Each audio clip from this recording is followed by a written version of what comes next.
Microsoft says it's going to add up to 5,000 new jobs. It's boosting its research and development budget. We have a live report from the Microsoft analyst meeting coming up from Redmond, Washington. And a very big day for big pharmaceutical earnings. Both Eli Lilly and Bristol Myers Squibb beating Wall Street's earnings estimates. Mike Huckman looks behind the numbers for us.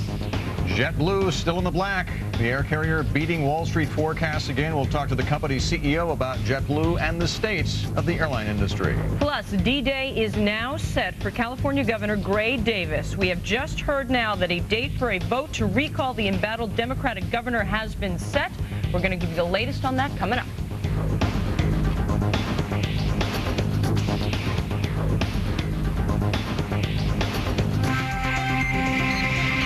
CNBC presents Power Lunch with Bill Griffith and Michelle Caruso-Cabrera. Entertainment Properties Trust. They reported financial results for the second quarter after the bell last night. Here they are. The company's adjusted earnings per share came in at 64 cents.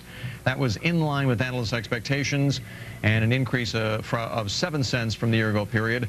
Net earnings per share was 43 cents. Net income higher by almost 23% to $8.8 million.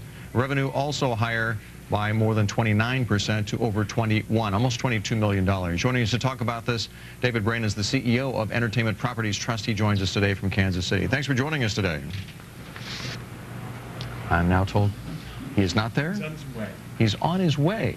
No, You couldn't have told me this 30 seconds ago? Didn't tell me. Mr. Brain, are you there? Yes, I am here. There you are. Nice Yes. to see you. Thanks for joining us today. Well, my pleasure. Appreciate Thank you. that very much. You have no idea how good it is to see you, sir. Very good. Couple things. One, box office figures. You know, it's been a tough year for these blockbuster sequels that were so highly touted for the summer, and we haven't seen the kind of numbers that might have been expected. How much of that is a comparison to last year's big numbers, and how much of it is just kind of a lackluster performance this year? Well, we probably haven't had the huge films of last year, but really the summer film season has been about even with last year, so it really hasn't been off. Early winter and spring was off, and we attribute that a lot to the war effect with the distraction caused by the war, right, to be honest with you. And that was really early in the year. So we carried basically a 12% deficit compared to the prior year to the summer, and now that's been diminished to about 3 to 4%. Yeah. And really, the films are performing well this summer, and if you compare the trailing 12 months, ending second quarter, to the prior year, it's still box office up 11%. And compared to 2 years, it's up 18%. But there has to be some disappointment. I mean, you know, it would have been nice to have even topped last year's figures, wouldn't it? Oh, sure. Last year, you know, we kind of got used to the prior 2 years of almost double-digit growth in box office. So there is some disappointment with a flat year. But, you know, you think about it with a stock graph. You know, you have a couple years of double-digit run. You expect a little bit of correction almost.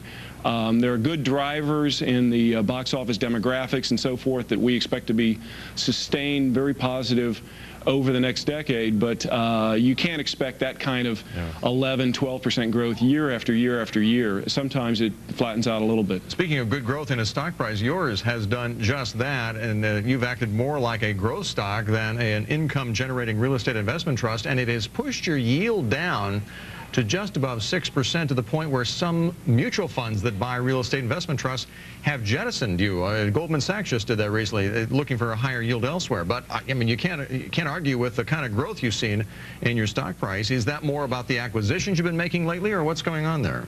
Well, part of it is the acquisitions we've been making, which have been very positive, and actually we've had quite a bit of opportunity to make very good acquisitions.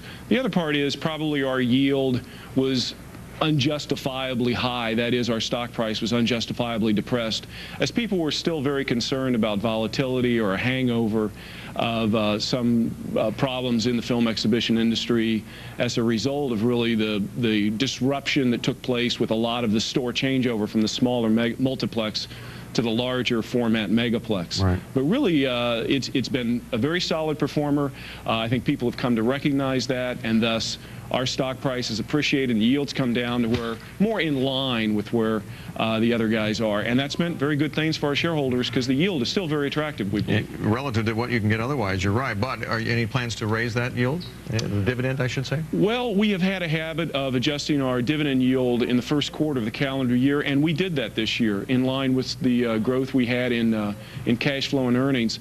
And the expectation is we're continuing to show, as you mentioned, double-digit increases in a number of things right now. We'll look at that again. Might we look at it sooner? It's possible. I would have to say at this time, probably we're still looking at kind of an annual adjustment of our dividend. But I think the shareholders can look forward to that on a continuing and regular basis, the way the company is running. Mr. Brain, nice to see you. Thank you.